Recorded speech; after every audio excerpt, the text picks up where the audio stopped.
ਇਹ ਹਫ਼ਤਾਵਾਰ ਬਾਈਬਲ ਦਾ ਦਰਸੀ ਵਾਸ Plainfield Christian Science Church Independent ਵੱਲੋਂ ਹੈ, ਜਿਹੜਾ ਨਿਊ ਜਰਸੀ ਅਮਰੀਕਾ ਵਿੱਚ ਹੈ।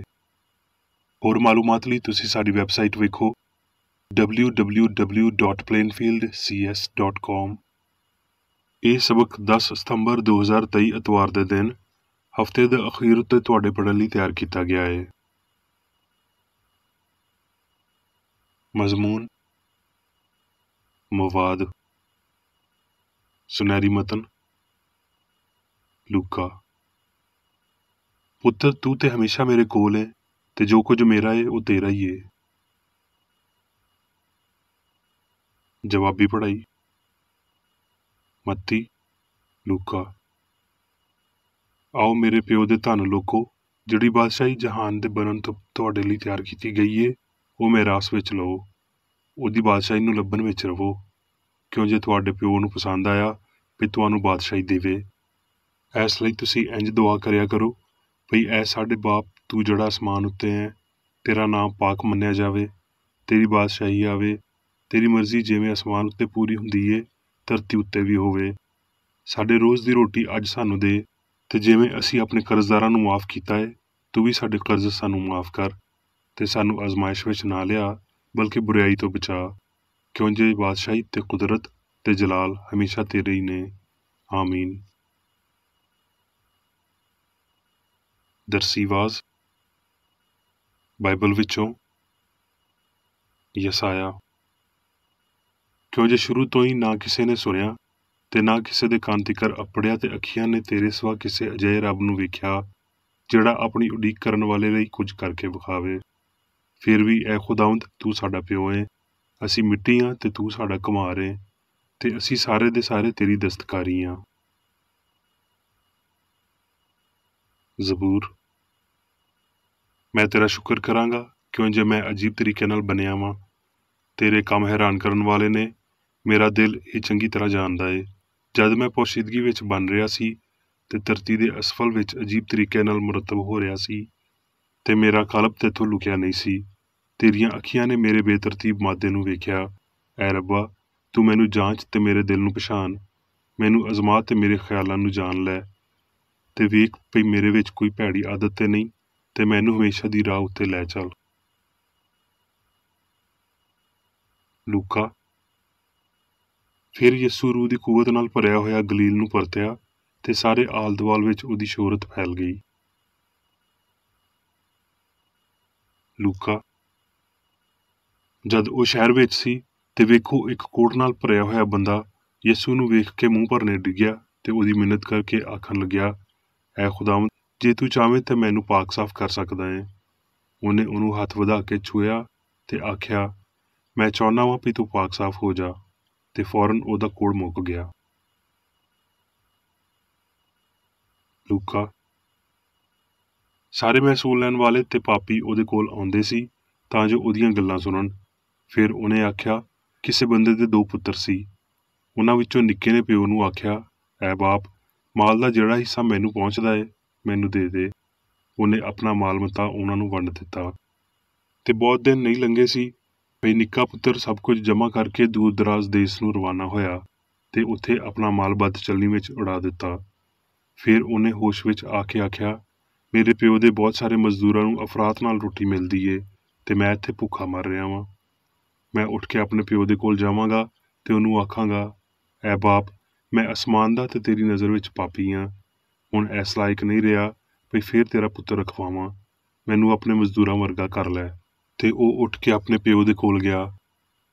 ਉਹ ਹਜੇ ਦੂਰ ਹੀ ਸੀ, ਭਈ ਉਹਨੂੰ ਵੇਖ ਕੇ ਉਹਦੇ ਪਿਓ ਨੂੰ ਤਰਸ ਆਇਆ, ਤੇ ਦੌੜ ਕੇ ਉਹਨੂੰ ਗਲੇ ਲਾਇਆ ਤੇ ਚੁੰਮਿਆ।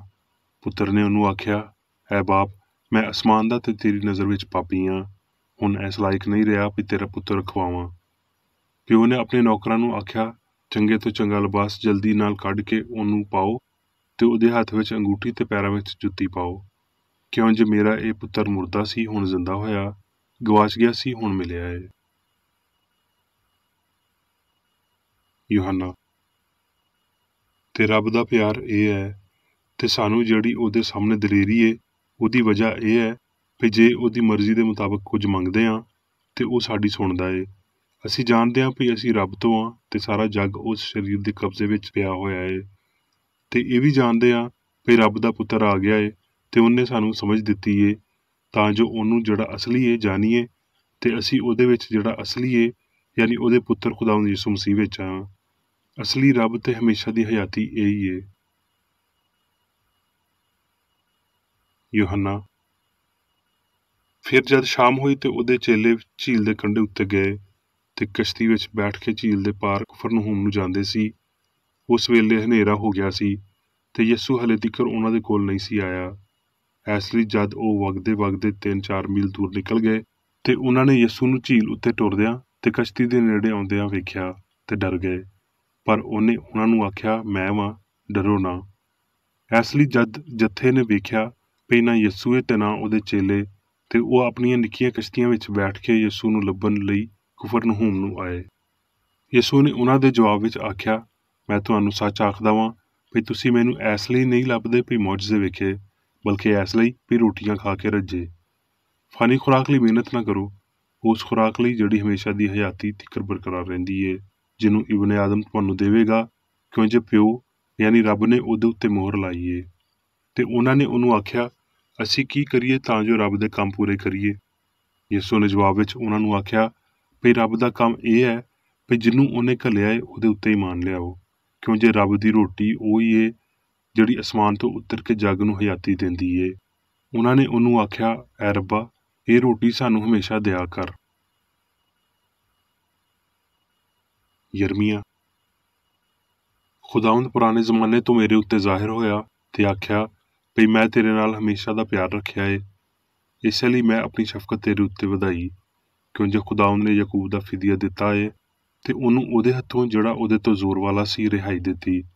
ਇਸ ਲਈ ਉਹ ਆਉਣਗੇ ਤੇ ਪਹਾੜ ਦੀ ਚੋਟੀ ਉੱਤੇ ਗਾਉਣਗੇ ਤੇ ਖੁਦਾਵੰਦ ਦੀਆਂ ਨੇਮਤਾਂ ਯਾਨੀ ਅਨਾਜ ਤੇ ਮੈਅ ਤੇ ਤੇਲ ਤੇ ਗਾਈਆਂ ਤੇ ਢੱਗੇ ਤੇ ਭੇੜ ਬੱਕਰੀਆਂ ਵੱਲ ਇਕੱਠੇ ਜਾਣਗੇ ਤੇ ਉਹਨਾਂ ਦੀ ਜਿੰਦ ਸੈਰਾਬ ਬਾਗ ਵਾਂਗਰ ਹੋਵੇਗੀ ਤੇ ਉਹ ਫੇਰ ਕਦੀ ਦੁਖੀ ਨਾ ਹੋਣਗੇ, ਕਿਉਂ ਜੇ ਮੈਂ ਥੱਕੀ ਜਿੰਦ ਨੂੰ ਖੁਸ਼ਕ ਕੀਤਾ ਤੇ ਹਰ ਦੁਖੀ ਰੂਹ ਨੂੰ ਰਜਾਇਆ ਏ।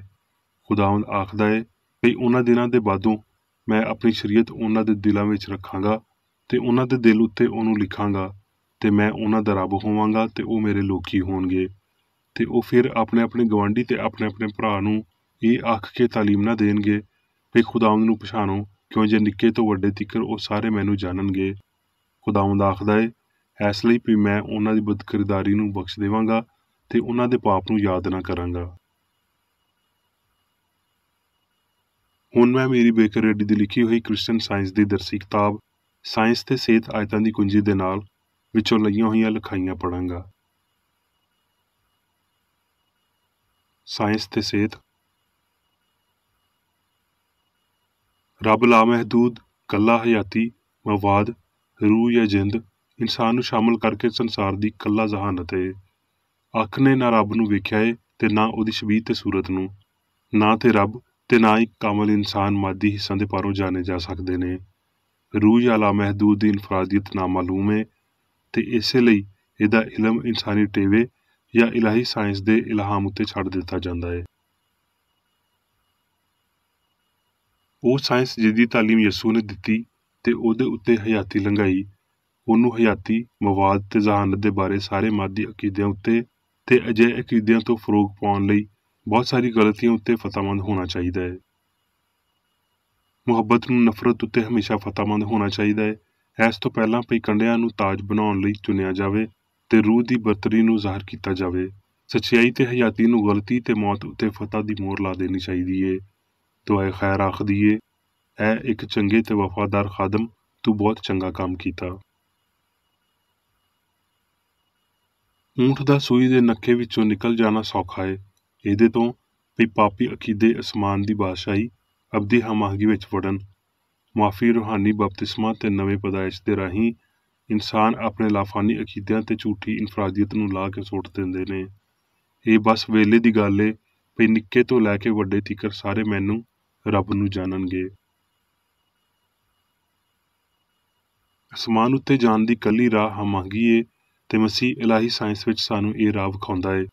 ਇਹਦਾ ਮਤਲਬ ਰੱਬ, ਚੰਗਿਆਈ ਤੇ ਉਹਦੇ ਪਰਛਾਵੇਂ ਤੋਂ ਇਲਾਵਾ ਕਿਸੇ ਹੋਰ ਅਸਲੀਅਤ ਨੂੰ ਨਾ ਜਾਣਨਾ ਹਯਾਤੀ ਦੇ ਕਿਸੇ ਹੋਰ ਜ਼ਮੀਰ ਨੂੰ ਨਾ ਜਾਣਨਾ ਹੈ ਤੇ ਨਾ ਦੇ ਹੀ ਦਰਦ ਤੇ ਖੁਸ਼ੀ ਵਾਲੇ ਅਹਿਸਾਸਾਂ ਤੋਂ ਉੱਚਾ ਹੋਣਾ ਹੈ। ਜਦੋਂ ਅਸੀਂ ਸਾਰੀ ਮਾਦੀ ਜਮਾਲੀਆਤ ਤੇ ਪਾਪ ਤੋਂ ਉੱਤੇ ਉੱਠਦੇ ਹਾਂ ਤੇ ਬਸ ਤਦ ਹੀ ਅਸੀਂ ਅਸਮਾਨ ਤੋਂ ਉਤਰੀ ਖਾਹਿਸ਼ ਤੇ ਰੂਹਾਨੀ ਸ਼ਾਉਰ ਤਿਕਰ ਅਪੜ ਸਕਦੇ ਹਾਂ, ਜਿਹਦਾ ਇਸ਼ਾਰਾ ਰੱਬ ਦੀ ਦੁਆ ਵਿੱਚ ਦਿੱਤਾ ਗਿਆ ਹੈ ਤੇ ਜਿਹੜੀ ਛੇਤੀ ਨਾਲ ਸ਼ਿਫਾ ਦਿੰਦੀ ਏ। ਐ ਸਾਡੇ ਮਾਦਰ ਪਿਦਰ ਪਿਓ ਕਾਦਰ ਹਮੰਗ, ਸਤਾਇਸ਼ ਦੇ ਕਾਬਲ, ਤੇਰੀ ਬਾਦਸ਼ਾਹੀ ਆ ਗਈ ਏ, ਤੂੰ ਅਜ਼ਲੀ ਏ।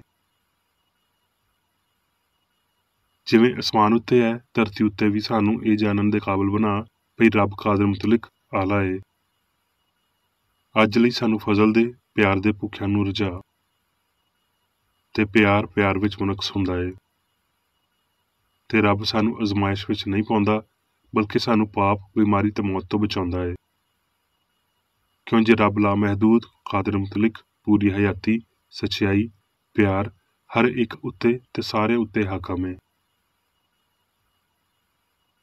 ਜੇ ਅਸੀਂ ਇੱਕ ਨਫਸਾਨੀ ਬੰਦੇ ਦੇ ਤੌਰ ਤੇ ਰੱਬ ਤੋਂ ਦੁਆ ਕਰਦੇ ਹਾਂ ਤੇ ਇਹ ਸਾਡੇ ਉਹਨਾਂ ਇਨਸਾਨੀ ਸ਼ੁਬਿਆਂ ਤੇ ਖਦਸ਼ਿਆਂ ਨੂੰ ਤਰਕ ਕਰਨ ਨੂੰ ਰੋਕੇਗੀ ਜਿਹੜੇ ਇਸ ਤਰ੍ਹਾਂ ਦੇ ਈਮਾਨ ਨੂੰ ਉਜਾਗਰ ਕਰਦੇ ਨੇ, ਤੇ ਇੰਜ ਅਸੀਂ ਉਸ ਲਾਮਹਿਦੂਦ ਤੇ ਗੈਰ ਮਾਦੀ ਪਿਆਰ ਦੇ ਕੀਤੇ ਹੋਏ ਅਜੀਬ ਕੰਮਾਂ ਨੂੰ ਨਹੀਂ ਸਮਝ ਸਕਦੇ ਜਿਹਦੇ ਲਈ ਸਭ ਕੁਝ ਮੁਮਕਿਨ ਹੈ। ਇਲਾਹੀ ਅਸੂਲ ਯਾਨੀ ਪਿਆਰ ਤੋਂ ਇਨਸਾਨ ਦੀ ਲਾਇਲਮੀ ਦੇ ਪਾਰੋਂ ਸਾਰਿਆਂ ਦੇ ਪਿਓ ਨੂੰ ਇੱਕ ਜਿਸਮਾਨੀ ਖਾਲਕ ਦੇ ਤੌਰ ਤੇ ਪੇਸ਼ ਕੀਤਾ ਜਾਂਦਾ ਹੈ। ਇਸ ਲਈ ਇਨਸਾਨ ਆਪਣੇ ਆਪ ਨੂੰ ਬਸ ਜਿਸਮਾਨੀ ਸਮਝਦੇ ਨੇ ਤੇ ਰੱਬ ਦੀ ਸ਼ਬੀਹ ਜਾਂ ਅਕਸ ਦੇ ਤੌਰ ਤੇ ਇਨਸਾਨ ਤੋਂ ਤੇ ਇਨਸਾਨ ਦੀ ਹਮੇਸ਼ਾ ਦੀ ਗੈਰ ਮਾਦੀ ਵਜੂਦੀਅਤ ਤੋਂ ਲਾ ਇਲਮ ਰਹਿੰਦੇ ਨੇ। ਗਲਤੀ ਦਾ ਜਹਾਨ ਸੱਚਾਈ ਦੇ ਜਹਾਨ ਤੋਂ ਨਾਵਾਕਫ ਹੁੰਦਾ ਹੈ। ਇਨਸਾਨ ਦੇ ਵਜੂਦ ਦੀ ਅਸਲੀਅਤ ਤੋਂ ਬੇਵਹਿਰਾ, ਕਿਉਂ ਜੇ ਅਹਿਸਾਸਾਂ ਦਾ ਜੱਗ ਬਦਨ ਦੀ ਨਹੀਂ ਬਲਕਿ ਰੂਹ ਦੀ ਹਯਾਤੀ ਤੋਂ ਆਸ਼ਨਾ ਨਹੀਂ ਹੈ। ਸੱਚਾਈ ਵਿੱਚ ਗਲਤੀ ਦਾ ਕੋਈ ਸ਼ਾਉਰ ਨਹੀਂ ਹੈ, ਮੁਹੱਬਤ ਵਿੱਚ ਨਫ਼ਰਤ ਦਾ ਕੋਈ ਫਹਿਮ ਨਹੀਂ ਹੈ, ਹਯਾਤੀ ਦੀ ਮੌਤ ਨਾਲ ਕੋਈ ਸਾਂਝ ਨਹੀਂ ਹੈ। ਸੱਚਾਈ, ਹਯਾਤੀ ਤੇ ਮੁਹੱਬਤ ਹਰ ਉਸ ਸ਼ੈ ਲਈ ਹਲਾਕਤ ਦਾ ਇੱਕ ਕਾਨੂੰਨ ਹੈ ਜਿਹੜੀ ਇਹਨਾਂ ਦੇ ਉਲਟ ਹੈ, ਕਿਉਂ ਜੇ ਇਹ ਆਪ ਰੱਬ ਦੇ ਸਿਵਾ ਕੁਝ ਵੀ ਜ਼ਾਹਿਰ ਨਹੀਂ ਕਰਦੀਆਂ। ਸੱਚਾਈ, ਹਯਾਤੀ ਤੇ ਪਿਆਰ ਮਵਾਦ ਨੇ। ਆਪਣੇ ਆਪ ਦੇ ਬਾਰੇ ਮਾਦੀ ਤੇ ਫਾਨੀ ਇਨਸਾਨ ਆਪਣੇ ਆਪ ਨੂੰ ਮਵਾਦ ਵਿਖਾਲੀ ਦਿੰਦਾ ਏ, ਪਰ ਮਵਾਦ ਦੇ ਐਸ ਫਹਿਮ ਵਿੱਚ ਗਲਤੀ ਏ ਤੇ ਇਸ ਲਈ ਇਹ ਮਾਦੀ ਆਰਜ਼ੀ ਏ।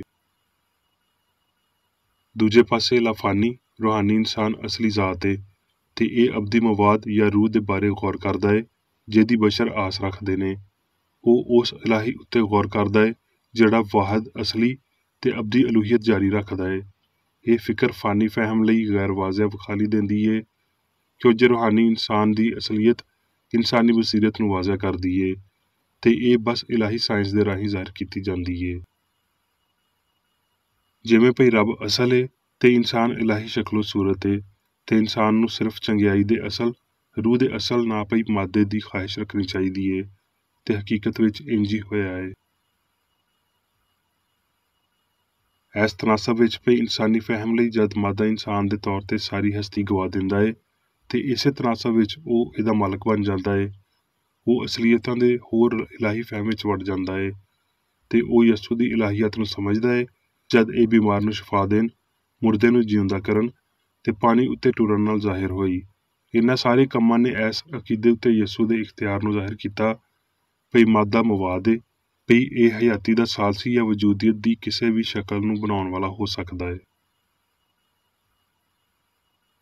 ਹਸਤੀ ਦੀ ਅਸਲੀਅਤ ਤੇ ਤਰਤੀਬ ਨੂੰ ਉਹਦੀ ਸਾਇੰਸ ਵਿੱਚ ਫੜਨ ਲਈ ਉਹ ਸਭ ਕੁਝ ਜਿਹੜਾ ਅਸਲੀ ਏ ਉਹਦੇ ਇਲਾਹੀ ਅਸੂਲ ਦੇ ਤੌਰ ਤੇ ਤੁਹਾਨੂੰ ਰੱਬ ਦਾ ਤਸੱਵੁਰ ਕਰਨਾ ਸ਼ੁਰੂ ਕਰਨਾ ਚਾਹੀਦਾ ਹੈ। ਹਸਤੀ ਦੀ ਅਸਲੀਅਤ ਨੂੰ ਜ਼ੇਨ ਵਿੱਚ ਰੱਖੋ ਭਈ ਇਨਸਾਨ ਉਸ ਰੱਬ ਦੀ ਸੂਰਤ ਤੇ ਸ਼ਬੀਹ ਏ ਜਿਹਦੇ ਵਿੱਚ ਸਾਰੀ ਹਸਤੀ ਬਗੈਰ ਪੀੜ ਤੇ ਮੁਸਤਕਿਲ ਏ।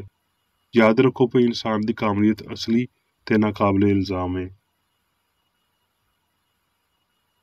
ਕਿਉਂ ਜੇ ਉਹ ਲਾਮਤਨਾਹੀ ਸਿਆਨ ਸਾਰੇ ਮਵਾਦ ਦੇ ਮੰਬਾ ਦੀ ਨੁਮਾਇੰਦਗੀ ਕਰਦਾ ਏ। ਜਦੋਂ ਅਸੀਂ ਮਸੀਹੀ ਸਾਇੰਸ ਵਿੱਚ ਰਾਹ ਜਾਣਦੇ ਹਾਂ ਤੇ ਇਨਸਾਨ ਦੀ ਰੂਹਾਨੀ ਹਸਤੀ ਨੂੰ ਪਛਾਣਦੇ ਹਾਂ, ਅਸੀਂ ਰੱਬ ਦੀ ਤਖਲੀਕ ਨੂੰ ਸਮਝਾਂ ਤੇ ਵੇਖਾਂਗੇ ਸਾਰਾ ਜਲਾਲ ਧਰਤੀ ਤੇ ਅਸਮਾਨ ਤੇ ਇਨਸਾਨ ਲਈ। ਲਾਮਹਿਦੂਦ ਰੂਹਾਨੀ ਹਸਤੀ ਵਾਂਗਰ ਫਾਨੀ ਜ਼ਮੀਰ ਅਖੀਰੀ ਸਾਇੰਸ ਦੀ ਅਸਲੀਅਤ ਨੂੰ ਮੰਨੇਗਾ ਤੇ ਗਾਇਬ ਹੋ ਜਾਵੇਗਾ। ਤੇ ਹਸਤੀ ਦੀ ਕਾਮਲ ਤੇ ਹਮੇਸ਼ਾ ਕਾਇਮ ਰਹਿਣ ਵਾਲੀ ਸਿਆਣ ਸਾਹਮਣੇ ਆਵੇਗੀ। ਹੁਣ ਮੈਂ ਮੇਰੀ ਬੇਕਰ ਰੇਡੀ ਵੱਲੋਂ ਚਰਚ ਮੈਨੂਅਲ ਵਿੱਚ ਦਿੱਤੇ ਹੋਏ ਰੋਜ਼ਾਨਾ ਦੇ 3 ਫਰਜ਼ ਪੜਾਂਗਾ। ਰੋਜ਼ਾਨਾ ਦੀ ਦੁਆ। ਇਸ ਚਰਚ ਦੇ ਹਰ ਰੁਕਨ ਦਾ ਇਹ ਫਰਜ਼ ਹੈ ਪਈ ਉਹ ਹਰ ਰੋਜ਼ ਇਹ ਦੁਆ ਕਰੇ, ਤੇਰੀ ਬਾਦਸ਼ਾਹੀ ਆਵੇ, ਅਲਾਹੀ ਸੱਚਾਈ, ਹਯਾਤੀ ਤੇ ਪਿਆਰ ਦੀ ਸਲਤਨਤ ਮੇਰੇ ਅੰਦਰ ਕਾਇਮ ਹੋਵੇ ਤੇ ਸਾਰੇ ਪਾਪ ਮੈਥੋਂ ਨਿਕਲ ਜਾਣ ਤੇ ਤੇਰਾ ਕਲਾਮ ਸਾਰੇ ਇਨਸਾਨਾਂ ਦੇ ਪਿਆਰ ਨੂੰ ਵਧਾਵੇ ਤੇ ਉਹਨਾਂ ਉੱਤੇ ਹੁਕੂਮਤ ਕਰੇ। ਮਕਸਦਾਂ ਤੇ ਕੰਮਾਂ ਦਾ ਇੱਕ ਅਸੂਲ। ਨਾ ਕੋਈ ਮੁਖਾਲਫਤ ਤੇ ਨਾ ਕੋਈ ਜ਼ਾਤੀ ਤਾਲੁਕ ਮਾਦਰੀ ਚਰਚ ਦੇ ਕਿਸੇ ਰੁਕਨ ਦੇ ਮਕਸਦਾਂ ਜਾਂ ਕੰਮਾਂ ਉੱਤੇ ਅਸਰ ਕਰਨੇ ਚਾਹੀਦੇ। ਸਾਇੰਸ ਵਿੱਚ ਬਸ ਅਲਾਹੀ ਪਿਆਰ ਹੀ ਹੁਕੂਮਤ ਕਰਦਾ ਹੈ ਤੇ ਇੱਕ ਮਸੀਹ ਸਾਇੰਸਦਾਨ ਪਾਪ ਨੂੰ ਰੱਦ ਕਰਦਿਆਂ ਹੋਏ ਸੁੱਚੀ ਭਰਾਬੰਦੀ, ਖਰਾਤ ਪਸੰਦੀ ਤੇ ਮਾਫੀ ਨਾਲ ਪਿਆਰ ਦੀਆਂ ਮਿੱਠੀਆਂ ਸੱਚਾਈਆਂ ਦਾ ਪਰਛਾਵਾਂ ਬਣਦਾ ਹੈ। ਇਸ ਚਰਚ ਦੇ ਸਾਰੇ ਰੁਕਨਾਂ ਨੂੰ ਸਾਰੇ ਪਾਪਾਂ ਤੋਂ, ਗਲਤ ਤਰ੍ਹਾਂ ਦੀਆਂ ਪੇਸ਼ਨਗੋਈਆਂ, ਮੁਨਸਫੀਆਂ, ਮੁਜ਼ੰਮਤਾਂ, ਸਲਾਹਾਂ, ਗਲਤ ਅਸਰਾਂ ਨੂੰ ਲੈਣ ਤੇ ਗਲਤ ਅਸਰ ਦੇਣ ਤੋਂ ਆਜ਼ਾਦ ਰਹਿਣ ਲਈ ਹਰ ਰੋਜ਼ ਖਿਆਲ ਰੱਖਣਾ ਚਾਹੀਦਾ ਹੈ ਤੇ ਦੁਆ ਕਰਨੀ ਚਾਹੀਦੀ ਹੈ। ਫਰਜ਼ ਲਈ ਚੁਸਤੀ। ਇਸ ਚਰਚ ਦੇ ਹਰ ਰੁਕਨ ਦਾ ਇਹ ਫਰਜ਼ ਹੈ ਪਈ ਉਹ ਹਰ ਰੋਜ਼ ਜਾਰਹਾਨਾ ਜ਼ਿਹਨੀ ਸਲਾਹਾਂ ਦੇ ਖਿਲਾਫ ਆਪਣੇ ਆਪ ਨੂੰ ਤਿਆਰ ਰੱਖੇ ਤੇ ਰੱਬ, ਆਪਣੇ ਕਾਇਦ ਤੇ ਇਨਸਾਨਾਂ ਲਈ ਆਪਣੇ ਫਰਜ਼ਾਂ ਨੂੰ ਨਾ ਕਦੀ ਭੁੱਲੇ ਤੇ ਨਾ ਕਦੀ ਨਜ਼ਰਅੰਦਾਜ਼ ਕਰੇ। ਉਹਦੇ ਕੰਮਾਂ ਦੇ ਰਾਹੀਂ ਉਹਦਾ ਇਨਸਾਫ ਹੋਵੇਗਾ, ਉਹ ਬੇਕਸੂਰ ਜਾਂ ਕਸੂਰਵਾਰ ਹੋਵੇਗਾ।